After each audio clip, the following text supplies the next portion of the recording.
Hello students, once again welcome back to your one and only most trusted Gyanjyoti coaching centre. তো students আজকের ভিডিওতে আলোচনা করব north Bengal university অধীনস্থ তোমাদের সেকেন্ড সেমিস্টারে যাদের ভিএসি তে ডিজিটাল মার্কেটিং রয়েছে।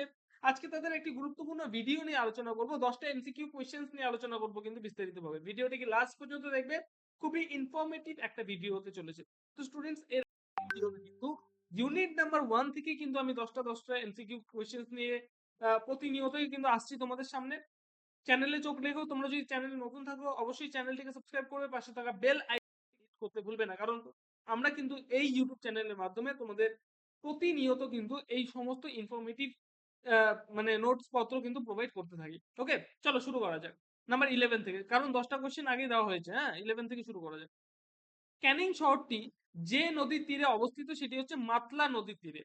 ওকে, নাম্বার 12, ভারতের বৃহত্তম উপকূলীয় হ্রদ হচ্ছে চিল্কা, ঠিক আছে, লবণাক্ত হ্রদ এটি। হ্যাঁ, নাম্বার 13, ডিভিসি গঠিত হয় 1948 সালে।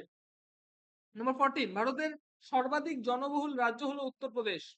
নাম্বার 15, সারা বিশ্ব জনসংখ্যা দিবস পালন করা হয় হচ্ছে 11ই জুলাই তারিখে, ঠিক আছে। 11ই জুলাই এই তারিখটিতে কিন্তু বিশ্বে, সারা বিশ্বে কিন্তু এই বিশ্ব জনসংখ্যা দিবস কিন্তু পালন করা হয়। ওকে, পরবর্তী আরো 5টা কোশ্চেন আলোচনা করার পূর্বে তোমাদের বলবো, তোমরা যদি আমাদের সাথে অনলাইনে যুক্ত হতে চাও, জ্ঞানজ্যোতি কোচিং সেন্টারের পক্ষ থেকে প্রোভাইড করা 100% কমন সাজেশন উইথ নোটস পত্রগুলো যদি তোমরা পেতে চাও অবশ্যই যোগাযোগ করো।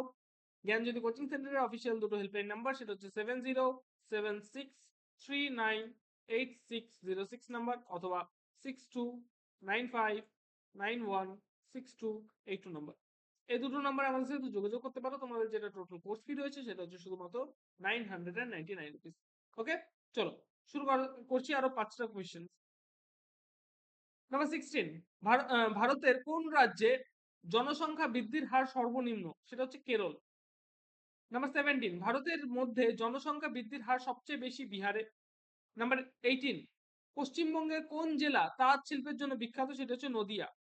19, রেশম শিল্পের জন্য বিখ্যাত রাজ্যটি হচ্ছে কর্ণাটক।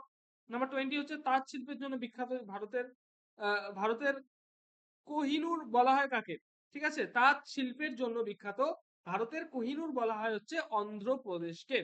এই যে 10টা কোয়েশ্চেন ছিল, এই 10টা কোয়েশ্চেন নিয়ে আলোচনা করে দিলাম, ঠিক আছে। তো এই সমস্ত কোয়েশ্চেন গুলো সবাই নোট ডাউন করে নেবে এবং বাড়িতে কিন্তু খুব ভালো মতো করবে, এগুলো পরীক্ষায় আসার চান্সেস কিন্তু খুব বেশি থাকে।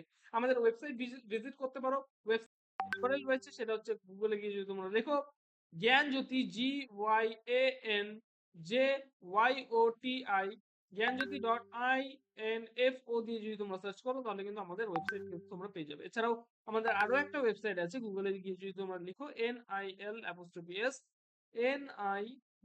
দিয়ে যদি তোমরা সার্চ করো তাহলে কিন্তু আমাদের ওয়েবসাইট কিন্তু তোমার সামনে সবার প্রথমে চলে আসবে। দেখা হবে নতুন ভিডিওতে নতুন কোনো টপিকের সাথে। Till then keep learning, keep exploring. Thank you so much.